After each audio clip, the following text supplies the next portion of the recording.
Bonsoir à tous, ce premier match après la trêve pour l'Olympique Lyonnais et c'était face au SCO d'Angers, score final un partout. Et ce qu'on peut dire, c'est que vous n'avez pas été tendre encore une fois sur Twitter avec votre équipe.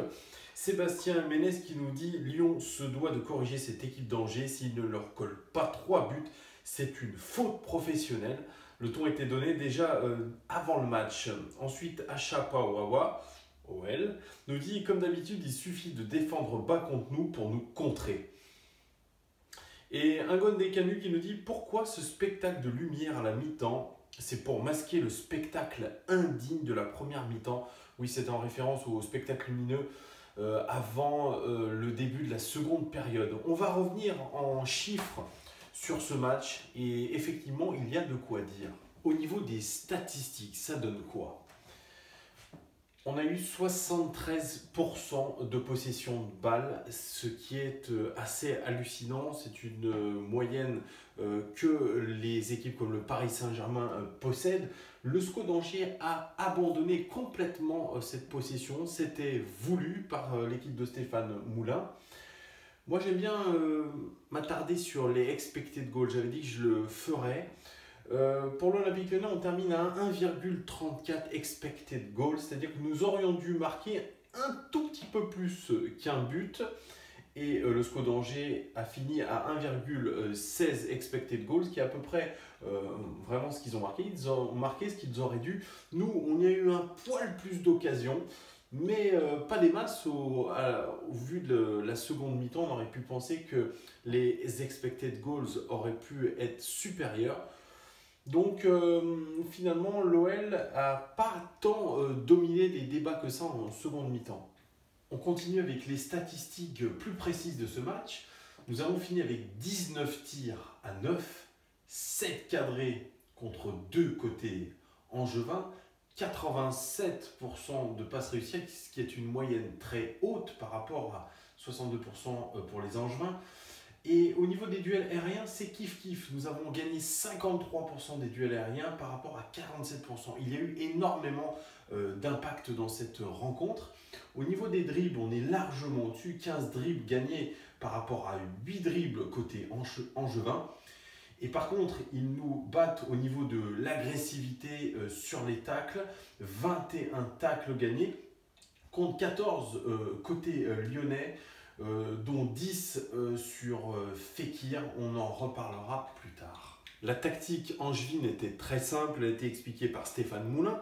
Il dit « Mon idée c'était de faire un 10 contre 10, deux lignes de 4, un attaquant et un joueur consacré à une tâche très obscure, mais tellement importante. Oui, c'était le marquage individuel sur Nabil Fekir. » Nous, on a évolué dans notre traditionnel 4-2-3-1 avec en double pivot Touzard et Aouar. On peut être surpris peut-être de la non-titularisation de Tanguy Ndombele. Et puis la seule surprise, c'était la titularisation de Myziane Maolida en l'absence de Mariano.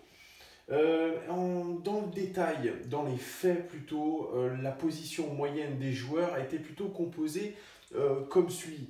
Une ligne de 3 avec Marcelo, Morel et Marsal. Une autre ligne de 3 avec Raphaël, Touzard et Aouar. Et un unique bloc, un monobloc, j'ai envie de dire, avec tous nos attaquants. Fekir, Cornet, Maolida et Depay, qui étaient vraiment sur la même ligne. Et ce qui est peut-être, j'ai envie de dire, peut-être choquant, c'est de retrouver à la même hauteur Fekir et Maolida sur le terrain. Ils se marchaient littéralement dessus. C'est là où on voit que Myziane a eu énormément de mal à se trouver sur le terrain ce soir. Vous avez été très peu tendre avec notre défense centrale ce soir. Cyprien nous dit « Morel doit être à 12% de réussite aux passes » avant que Lyonnais 69 nous dise « Il aura fait un match assez mauvais Marcelo ». Alors dans les statistiques, Marcelo c'est 113 ballons joués, 87% de passes réussies et encore une fois une très belle performance sur les duels aériens, 7 duels aériens, c'est le record côté lyonnais. Morel qui a concédé ce penalty malheureusement, lui il est à 97 ballons, 93% de passes réussies, ce qui est énorme. pour un défenseur central et seulement 2 dégagements. Donc je ne peux pas vous donner raison par rapport aux statistiques, elles sont dans la moyenne, haute.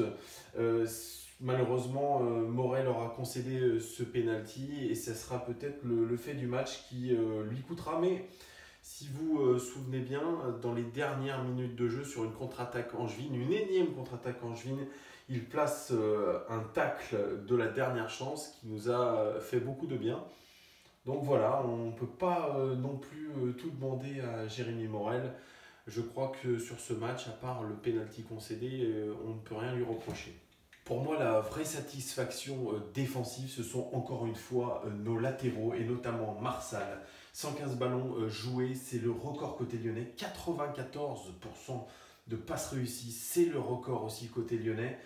5 interceptions, c'est le record. 4 dégagements, c'est le record. Et 3 tacles. Marsal est en train de monter en puissance et il a complètement effacé Ferland Mendy des tablettes. Franchement, je l'ai vraiment beaucoup apprécié. C'est comme Raphaël qui nous dit, Hakim69 2001, qui nous dit: Raphaël, c'est trop nul, aucun centre réussi, il ne sait pas défendre, inutile le gars, faites rentrer Tété. Non, c'est faux, 100 ballons joués, 80% de passes réussies, c'est un peu moins que son compère Marsal. 3 duels aériens gagnés quand même, 2 passes clés. Quand on dit qu'il ne sait pas centrer, certes, ses centres ne sont pas forcément réussis, mais il apporte le danger. Ces 2 passes clés le montrent. Et il a le record aussi de tacles côté lyonnais, 4 tacles. Donc il a été offensif, défensif, et sa relation avec Maxwell Cornet a été plutôt bonne. Donc je ne vous donne pas raison, on ne doit pas critiquer Raphaël qui apporte quand même beaucoup de tonicité dans son couloir. Et franchement, je le redis, Marsal a fait un excellent match. Pour moi, ça a été peut-être l'un des meilleurs lyonnais sur le terrain et les statistiques le prouvent. La première mi-temps a été vraiment indigne côté Olympique Lyonnais.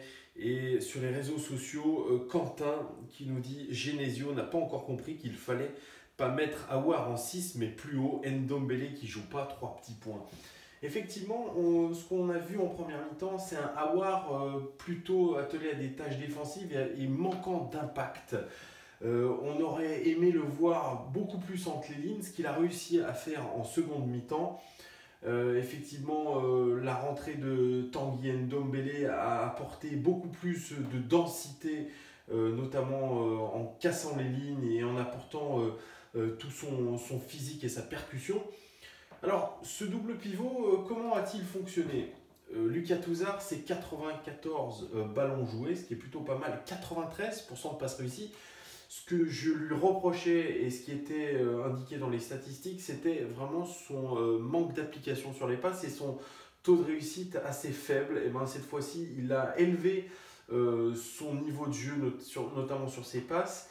Et on l'avait déjà vu sur le match de Toulouse avant la trêve, où il avait vraiment significativement augmenté sa qualité de passe. Là, c'est vraiment sur une bonne continuité. 4 duels aériens gagnés, c'est encore une bonne performance pour lui. C'est un habitué, parce que c'est le premier relanceur. C'est lui qui communique avec notre défense centrale. Et 2 interceptions, ce qui est plutôt correct. Donc un bon match dans l'ensemble de Lucas Touzard.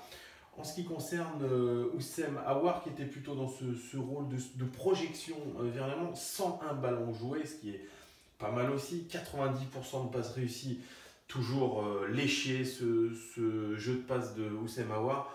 2 tirs, 2 dribbles, 4 interceptions défensives et 2 dégagements. Donc un match plutôt positif pour le jeune lyonnais, qu'on a cru un peu vraiment perdu sur cette deuxième mi-temps. Il s'est bien rattrapé sur la deuxième mi-temps où il était très présent dans le jeu et qui apportait beaucoup de choses offensivement et défensivement. Donc c'est encore une fois très encourageant comme prestation. On passe à notre monobloc quatuor qui sont un peu marchés dessus, tous sur la même ligne, avec encore une fois beaucoup de critiques apportées à Maxwell Cornet. Nino qui nous dit Morel et Cornet, c'est plus possible, wesh. Ou El Nino Lolo, encore une faute dans la surface de Mamana, sur une nouvelle fois une perte de balle de Cornet, but danger. Et oui, vous reliez la faute et le pénalty concédé par Morel à la perte de balle de Maxwell Cornet. Et bon, dans les faits, c'est 57 ballons joués, 71% seulement de passes réussies, c'est peu. 2 tirs, 2 passes clés et 5 dribbles. Offensivement, c'est pas mal. Et puis, on a pu voir vraiment une belle relation entre Raphaël et Maxwell Cornet. Il ne faut pas oublier que c'est lui qui fait le crochet sur le but de Fekir. Il fait un beau crochet, il met dans le vent la défense angevine qui permet à Nabil Fekir de marquer. Donc tout n'est pas acheté pour lui. On passe à Nabil Fekir, notre capitaine, qui a fait un excellent match. C'est peut-être l'homme du match côté lyonnais. 54 ballons joués, 88% de passes réussies, 4 tirs, 4 cadrés. Ça, c'est une énorme stat. Un but, 4 passes clés. C'est le record aussi côté lyonnais dans ce match. Et une statistique assez intéressante et qui interpelle, en tout cas, 10 fautes subies sur lui, c'est le record dans ce match. Aucun joueur depuis 10 ans dans le championnat de France n'avait subi autant de fautes dans un match. Nabil Fekir est clairement ciblé, il avait un marquage individuel. Les Angevins savaient que c'était le playmaker de Lyon et il fallait à tout prix l'abattre. Et manque de peau pour eux, il a marqué, Nabil Fekir, son 14e but de la saison. Et c'est lui aussi qui a fait le plus grand nombre de centres, 8 centres. Donc c'est encore un match plein. Il fait sa meilleure saison lyonnaise depuis qu'il est dans cette équipe. Donc encore un match énorme. Memphis Depay, lui a fait un match à la Memphis. 60 ballons, 70% de passes réussies. C'est pas terrible, ça se rapproche vraiment de ce qu'a fait Maxwell Cornet. 2 tirs.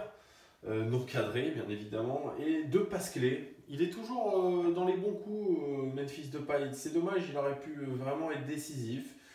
Et puis il y a cette fameuse tête repoussée sur la ligne par les Angevins qui aurait pu donner ce but.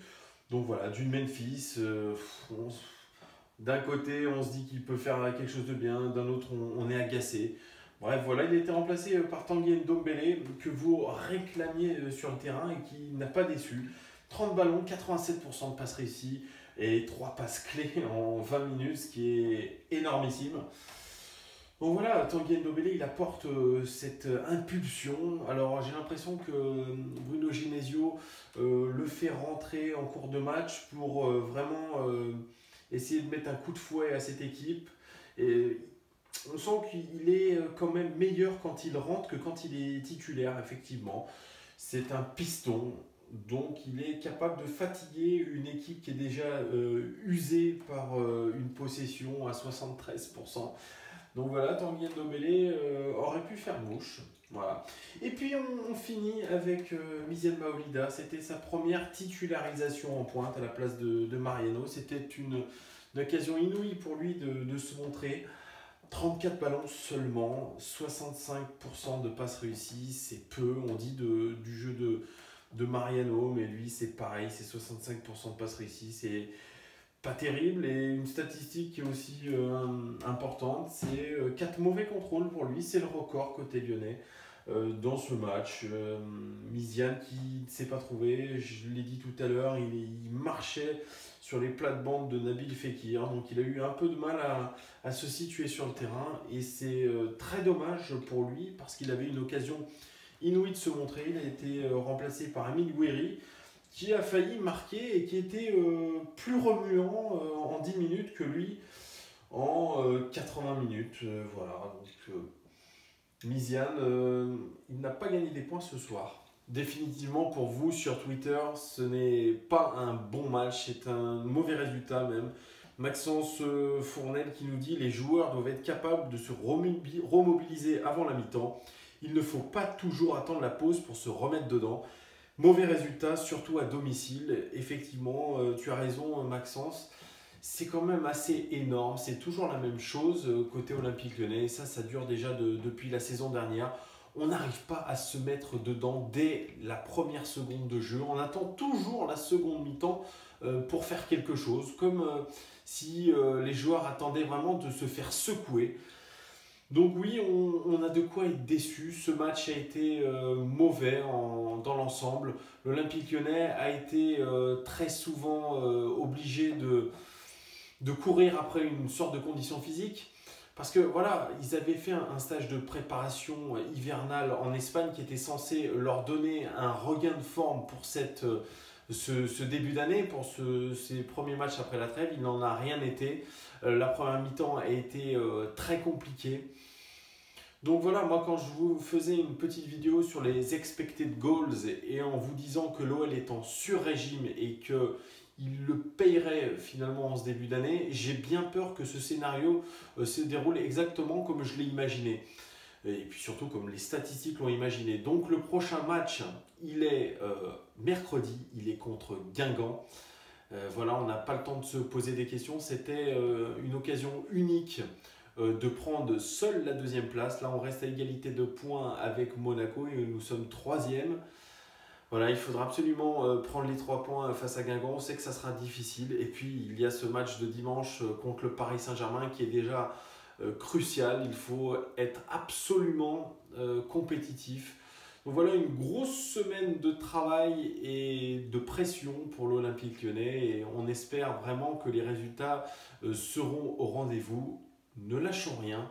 À très bientôt, je vous dis à mercredi. Au revoir.